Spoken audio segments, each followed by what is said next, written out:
Boa noite a todos, tudo bem? Já colocaram ali, esse é o tema da noite. É curioso que muitas pessoas nos procuram. A Soraya chegou até mim e disse assim: Olha, Fernando, muita gente tem nos procurado aqui na casa e querendo saber, né, se as mortes por acidente são previstas na espiritualidade. Muitos familiares, né, saudosos, e também aflitos por terem perdido parente, amigos, etc., em acidentes automobilísticos, vêm até mim procurar e tirar dúvida a respeito disso. Então ela pediu para que eu escrevesse um texto para colocar no site do Kardec, e eu escrevi, e assim foram milhares de acessos, né? E muitas pessoas querendo saber a respeito disso. Então nós preparamos aí um resuminho a respeito desse importante tema, para que nós possamos compreender melhor como as coisas acontecem, né? É lógico que os familiares que nos procuram, quando vêm até nós e perguntam: existe morte por acidente? Eles estão querendo saber se existe previsão espiritual para a ocorrência desses acidentes, né? Então muitos perguntam para nós: foi inevitável meu filho morrer nesse acidente? Ele tinha que partir mesmo? Havia programação espiritual para a sua desencarnação? Essas perguntas são bastante frequentes. E é o que nós vamos procurar esclarecer na noite de hoje. Isso vai depender muito das circunstâncias em que ocorreu o acidente. Porque existem situações, eu diria até que na maioria das vezes, situações que nós mesmos provocamos. É lógico que existem sim mortes programadas espiritualmente. Quer dizer, antes da reencarnação, o espírito já sabia, e os mentores que programaram a reencarnação desse espírito já sabiam da necessidade daquela reencarnação ser mais curta. Quer dizer, o espírito iria reencarnar e não iria viver 70, 80, 90 anos. Iria morrer precocemente, antes da hora que normalmente as pessoas, ou comumente as pessoas, desencarnam. Não ia viver muito, iria morrer antes, iria desencarnar antes. Se por acidente ou por um outro motivo, isso passa a ser até secundário, né? Mas, na maioria dos casos, infelizmente, não é isso que acontece. Para vocês terem uma ideia, a primeira causa de morte na juventude é por acidente. Primeira causa no mundo, inclusive no Brasil, né? Daí a gente já pode pensar o seguinte: mas por quê? Né? Então nós temos que analisar as circunstâncias e os fatos de cada acidente para poder ter uma ideia se aquele acidente estava programado na espiritualidade. Realmente aquele jovem teria que desencarnar, viver um certo tempo, 18, 20, 30 anos, e desencarnar por um acidente, ou se foi o quê? Negligência, imprudência e irresponsabilidade no trânsito, o que é muito comum. Uma coisa que nós até estávamos discutindo há pouco, e que eu costumo sempre repetir, é que nós não podemos imaginar que tudo esteja escrito, né? Que Deus não permite que nada aconteça se não for a sua vontade. Não está no Evangelho essa frase, tá? Nós vemos às vezes alguns oradores espíritas e religiosos de outras religiões dizerem isso, olha, nada acontece se não for por permissão de Deus ou se não for pela vontade de Deus. Isso aí não está no Evangelho, nem no Novo Testamento de Jesus, nem no Velho Testamento também. Está no Alcorão. E não é literalmente isso ainda, né? No Alcorão, que é o livro sagrado dos muçulmanos, nós encontramos uma passagem parecida. Não cai uma folha de uma árvore sem que Deus saiba.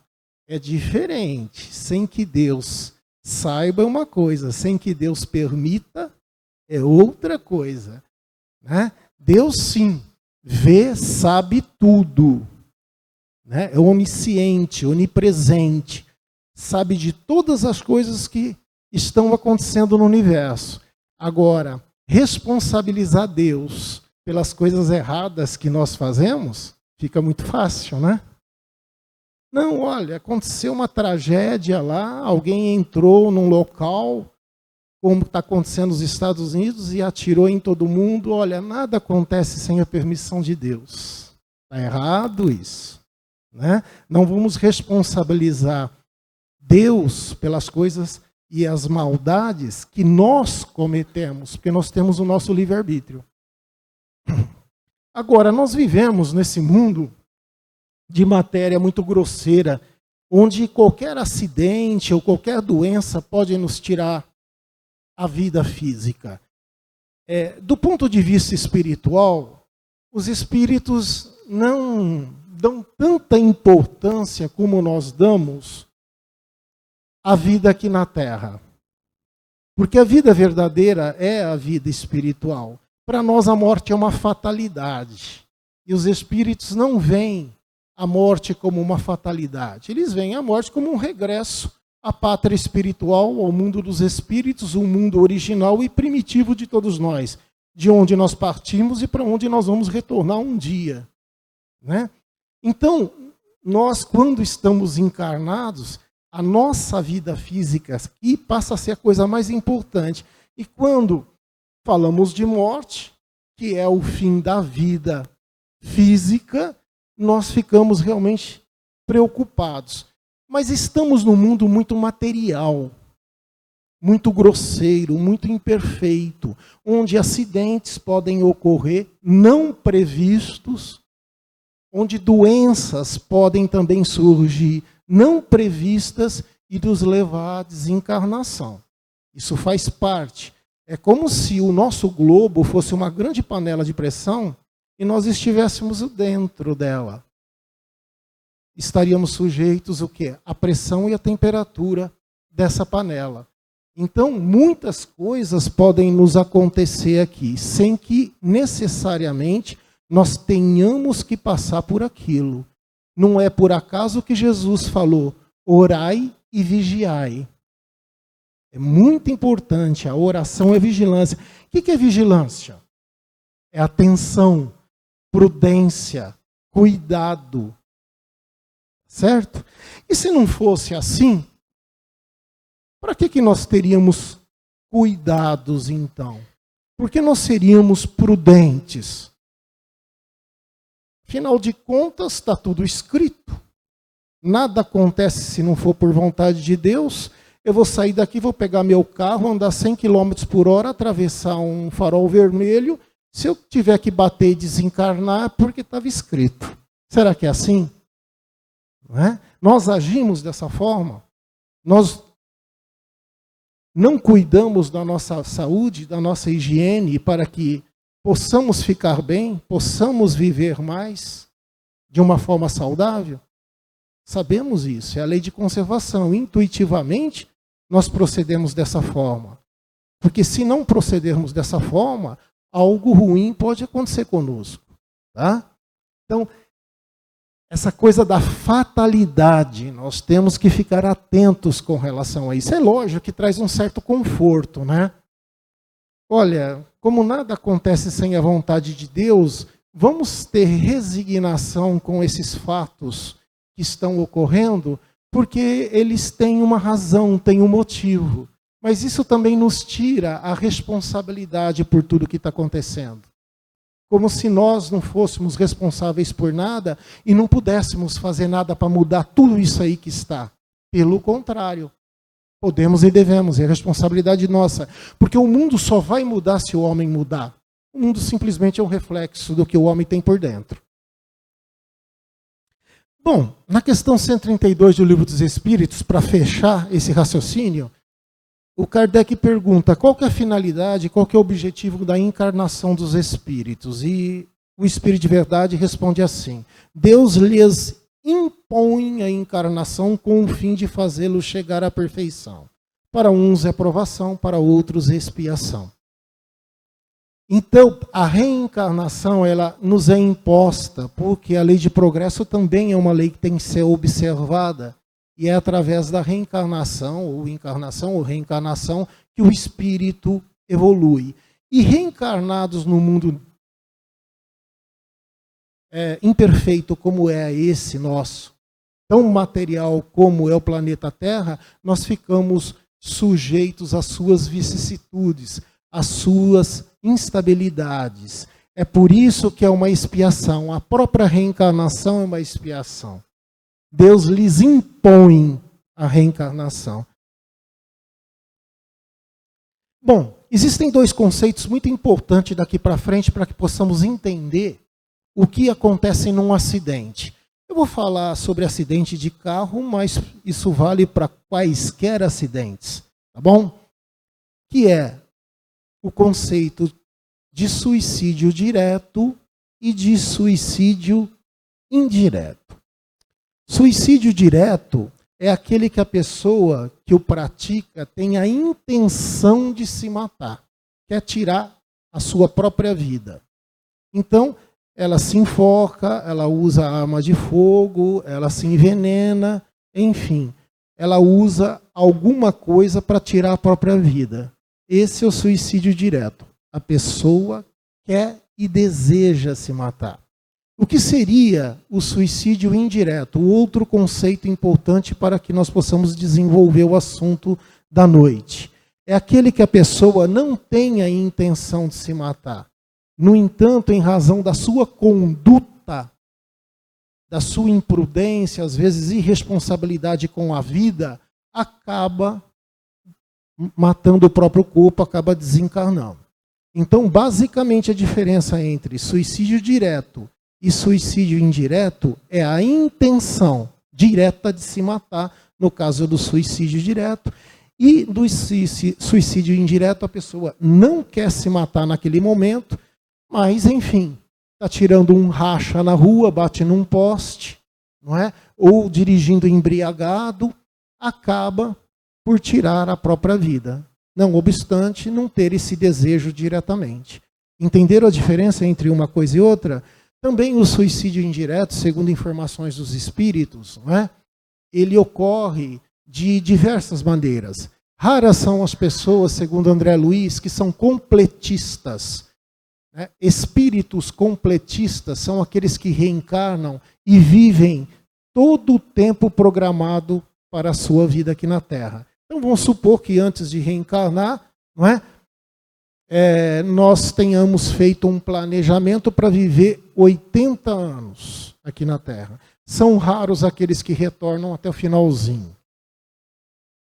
A maioria vai antes. Então, de uma certa forma, quase todos nós somos suicidas indiretos.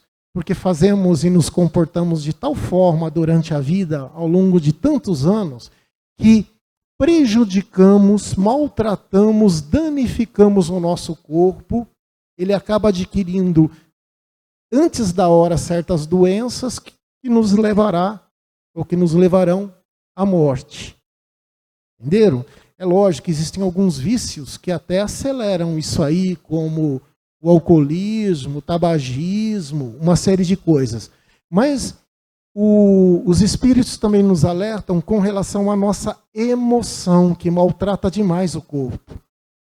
Traz muitos danos ao corpo físico. Irritabilidade, descontrole, cólera, preocupações excessivas, estresse.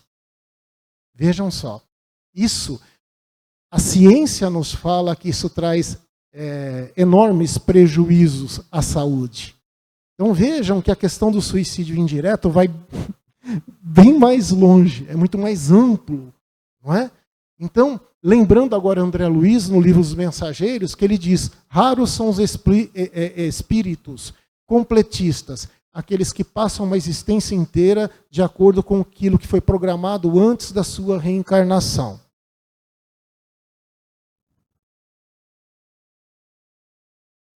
Bom, a maioria dos acidentes são provocados. Como eu disse agora mesmo, a primeira causa de morte nos jovens é por acidente e o segundo por suicídio na juventude, né? Então, nós vemos como que é complicado isso aí. São milhares e milhares de jovens que desencarnam de forma violenta através de um acidente. Esses acidentes são provocados pela própria vítima, não estão programados espiritualmente. A maioria deles. Hoje no mundo ocorrem cerca de 800 mil suicídios diretos por ano. A cada 40 segundos uma pessoa está tirando a própria vida. Registros ou dados da Organização Mundial de Saúde. Então nós vemos que a coisa é grave. Mas com certeza, se fosse possível a nós outros considerarmos os suicídios indiretos junto com os diretos, essa quantidade de 800 mil suicídios por ano seria 3, 4, 5 vezes maior, com certeza. Porque, lógico, se alguém bate o carro e morre, no certificado ou atestado de óbito vai estar escrito lá morte por acidente, não vai colocar lá suicídio indireto. Até porque não é algo muito fácil de ser analisado e nós não podemos, assim, categoricamente asseverar com 100% de certeza que alguém desencarnou por culpa sua, de que ele não deveria desencarnar de forma nenhuma naquele momento. Nós podemos, analisando as circunstâncias e os fatos do acidente, concluir, puxa, foi negligência, foi imprudência. Veja só, esse jovem estava totalmente embriagado, correndo 150 por hora na rodovia, sem segurança nenhuma. Realmente ele provocou esse acidente. Então, nós temos que analisar detalhes para podermos chegar a alguma conclusão a respeito disso. Mas existem as vítimas também. As vítimas dos acidentes. Esse jovem, por exemplo, que está andando a 150 por hora na rodovia, está sendo imprudente, negligente, mas ele pode envolver outros veículos e matar, por assim dizer, pessoas inocentes. Isso pode acontecer.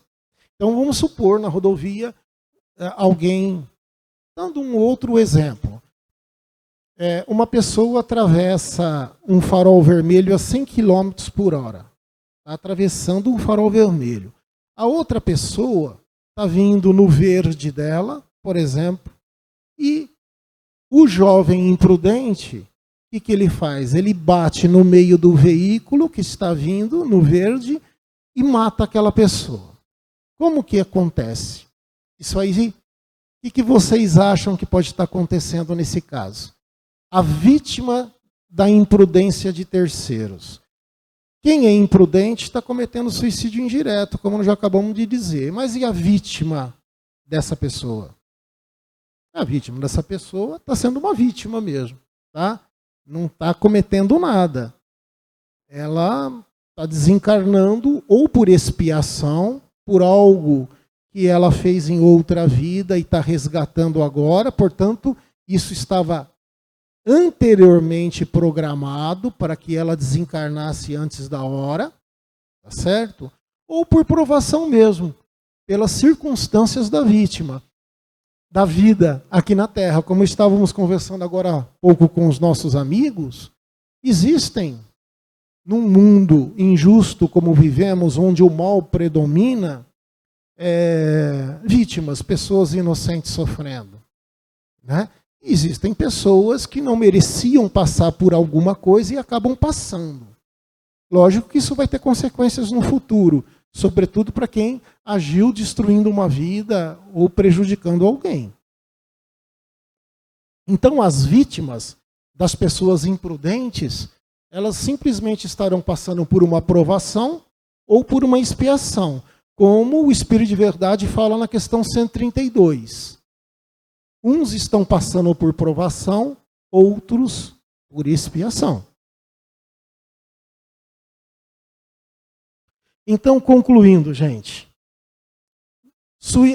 trata-se de suicídio direto no caso de imprudência do motorista. Então, um exemplo, pessoa que passa num farol vermelho em alta velocidade, consciente do perigo a que se sujeita e perde a vida, por exemplo. É um suicídio inconsciente ou indireto. E num segundo caso, quando envolve vítimas, é provação ou expiação para essa vítima, para aquele que é vítima da imprudência de outros motoristas. O motorista passa em alta velocidade num cruzamento com farol vermelho e colide, por exemplo, com outro veículo, levando seu condutor à morte. Bom, quais são as consequências disso? Todo acidente, toda morte por acidente traz uma perturbação espiritual para quem desencarna. Porque era algo que o encarnado não estava esperando, portanto ele não estava preparado para isso e ele entra num estado de torpor, de inconsciência da sua própria situação.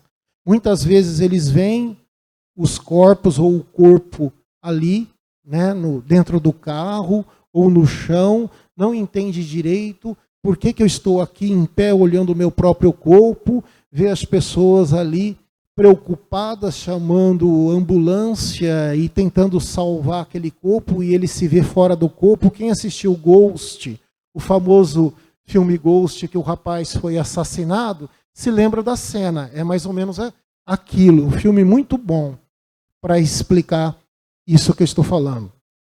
Então, entra no estado de inconsciência e o espírito não consegue saber exatamente o que aconteceu com ele. Além da perturbação espiritual, existem as consequências dele ter rompido com os seus laços fluídicos com o corpo físico, não é? Então, isso traz um desequilíbrio, uma perturbação mental muito grande. É claro que isso vai variar de pessoa para pessoa. Por quê? Varia de pessoa para pessoa. Depende da evolução, da forma como nós nos conduzimos na vida. Se nós formos pessoas responsáveis, pessoas boas, cumpridoras dos nossos deveres, nós vamos sempre receber muita proteção na hora do desencarne. Ninguém está desamparado, ninguém está sozinho. Todos nós somos assistidos. Mas existem pessoas que não são assim, né? E não tem, portanto, essa assistência espiritual. Então pode sofrer mais após o desencarne. No trabalho mediúnico, nós temos aqui um trabalho mediúnico às sextas-feiras que nós fazemos em benefício dos nossos irmãos suicidas.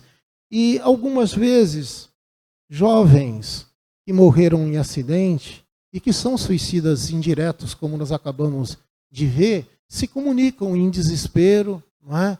E falam sobre a dor, o sofrimento que estão atravessando após a desencarnação. Recebem a assistência ali junto dos outros médiuns, com o passe, com a doutrinação amorosa e carinhosa, envolvendo-os com muito amor. Eles acabam se acalmando e sendo levados às colônias espirituais para o tratamento espiritual. Uma vez, eu me lembro de um jovem, e uns 2 meses depois dele ter sofrido o acidente, ele estava praticando um racha numa avenida na cidade, e ele acabou batendo num poste e desencarnando. E ele gritava, né, incorporado no médium, pedindo socorro e pedindo ajuda e dizia assim: por favor, alguém fala com meu pai está sofrendo demais, minha mãe está sofrendo demais, o desespero deles é o meu desespero também, eles precisam se acalmar, eles precisam ficar bem, para que eu também, com o meu esforço, possa me equilibrar. E ele pedia: falem com meu pai, falem com meu pai. E quem estava doutrinando era um companheiro nosso, um amigo nosso, que não conhecia o caso, e eu me lembrei do caso, porque eu conhecia os pais dele. Aí ele disse assim: eu não vou embora enquanto vocês não me garantirem que vocês vão procurar meu pai e falar que a vida continua. Meu pai está procurando um culpado para tudo aquilo, o maior responsável sou eu mesmo. Meu pai se encontra completamente desequilibrado, está me prejudicando, e vocês precisam conversar com meu pai para falar para ele que a vida continua, que eu me comuniquei, que eu estou vivo e que preciso de suas preces. Bom, eu conhecia de longe a família, mas eu tinha um amigo que era mais próximo e pedi a esse amigo. Eu disse assim para ele, completando: como era um outro doutrinador que estava conversando com esse espírito, eu falei assim: olha, pode deixar, pode ir, vai com os amigos espirituais para a clínica receber o tratamento, que eu falo com o seu pai. Aí ele se acalmou e foi embora. Depois eu falei com esse meu amigo aqui encarnado, que conhece os pais mais do que eu, falei: leva esse recado, assim, assim, assim, assim. Fiz a minha parte porque eu prometi ao jovem, né?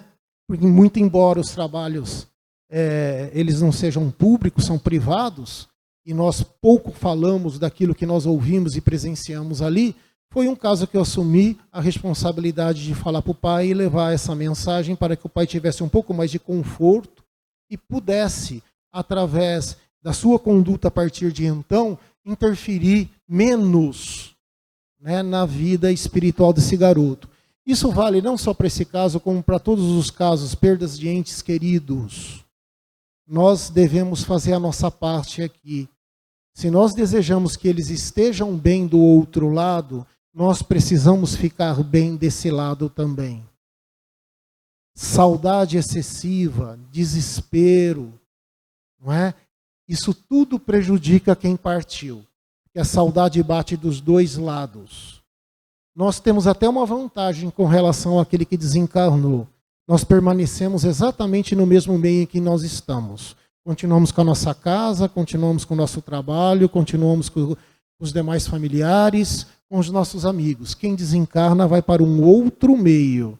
Para ele é mais difícil. A adaptação. Então nós temos que orar por eles, aceitar a passagem, que é algo natural que vai acontecer com todos nós, e estarmos equilibrados o máximo que pudermos. Transmitirmos sempre pensamentos de otimismo, de alegria aos nossos entes desencarnados.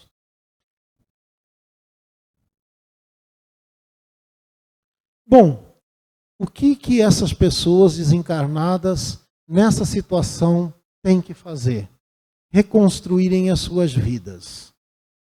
Se adaptarem a esse novo mundo, aceitarem a própria situação, porque não tem como retornar ao corpo, né? O corpo morreu, o corpo físico, e tem que orar, aceitar, trabalhar, melhorar e preparar uma nova reencarnação para dar sequência ao progresso espiritual. Nós não devemos nunca julgar, nós estamos aqui estudando, procurando entender como as coisas funcionam, para ter um melhor entendimento, uma melhor compreensão dos fatos. Mas o nosso objetivo, de maneira alguma, é criticar ou julgar quem quer que seja. Todos nós somos vítimas de nós mesmos, cometemos muitos erros, muitos enganos. Isso, com certeza, pesa na nossa economia espiritual e nós vamos responder pelos erros que cometemos. Então, julgar de jeito nenhum não é o nosso objetivo aqui. Agora, o que nós podemos fazer para ajudar esses nossos irmãos? Né? Seja no caso do suicídio direto ou no caso do suicídio indireto, o que nós podemos fazer? É prece, é oração. Sem julgamento, nós podemos pedir para Jesus, para Maria Santíssima, Mãe de Jesus, que é especialmente designada pelo próprio Jesus para cuidar dos suicidas, para que aquela pessoa que nós conhecemos seja amparada, ajudada, resgatada e tenha diminuídas as suas dores. Com isso, eles vão se fortalecer, vão receber essas energias, isso tudo vai ser uma ferramenta para ele começar a trabalhar no seu próprio equilíbrio. O Divaldo Pereira Franco conta uma história muito interessante a respeito do suicida do trem. Nós postamos isso também no nosso site do Kardec. O Divaldo, ele tem o hábito de orar durante a madrugada. E ele passa assim 3, 4 horas só orando numa janelinha do quarto dele. Ele relatando isso, né? E um dia ele viu no jornal que um homem com vários filhos tinha se jogado na frente de um trem, né? Tinha cometido suicídio, portanto. Ele se encheu de compaixão por aquele caso e começou a orar. Durante 15 anos, todas as noites, ele pedia misericórdia por aquele espírito, né? Pedia para Jesus, para os bons espíritos, aliviar a dor e o sofrimento daquele homem que se jogou na frente do trem. Com certeza, ele queria aliviar a sua dor e o seu desespero com a morte. Como a morte não existe, continua o desespero e a dor do outro lado, né? Então, durante 15 anos, todos os dias, um dia o Divaldo estava passando por uma grande provação, e era o Divaldo que estava chorando, né? E estava necessitado naquela noite, naquela madrugada. E aí apareceu um espírito para a visão espiritual de Divaldo, ele é médium vidente, e esse espírito disse: para de chorar, Divaldo, o que está acontecendo? O Divaldo olhou para ele: quem é você? Não te conheço. E aí o espírito disse: olha, eu sou fulano de tal, aquela pessoa que faz 15 anos que você ora por mim. Eu sou aquele homem que me joguei na frente do trem. Durante todo esse tempo eu sentia, onde me encontrava, as preces que você emitia em meu favor. Hoje eu percebo que você está chorando e você está precisando de ajuda. E você é hoje a primeira pessoa que eu ajudo na minha vida. E deu um abraço no Divaldo, o médium vidente. Quando ele vê um espírito, o espírito se torna, algumas vezes, tangível para ele, só para o médium. O médium abraça e sente o espírito. Deu um grande abraço nesse espírito, e a partir daí esse espírito também começou a trabalhar com o Divaldo em favor dos suicidas. Então nós vemos a importância da prece para esses nossos irmãos. Sejam suicidas diretos ou indiretos, o que nós podemos fazer? Quase todos têm um amigo, um conhecido, não é? Que perdeu a vida dessa forma. Vamos nos lembrar com compaixão, com carinho, pedindo a Deus para que eles tenham força, equilíbrio, para reconstruírem as suas vidas, esquecerem o que passou e daqui para frente se comportar de uma maneira a ter felicidade e paz em seus corações.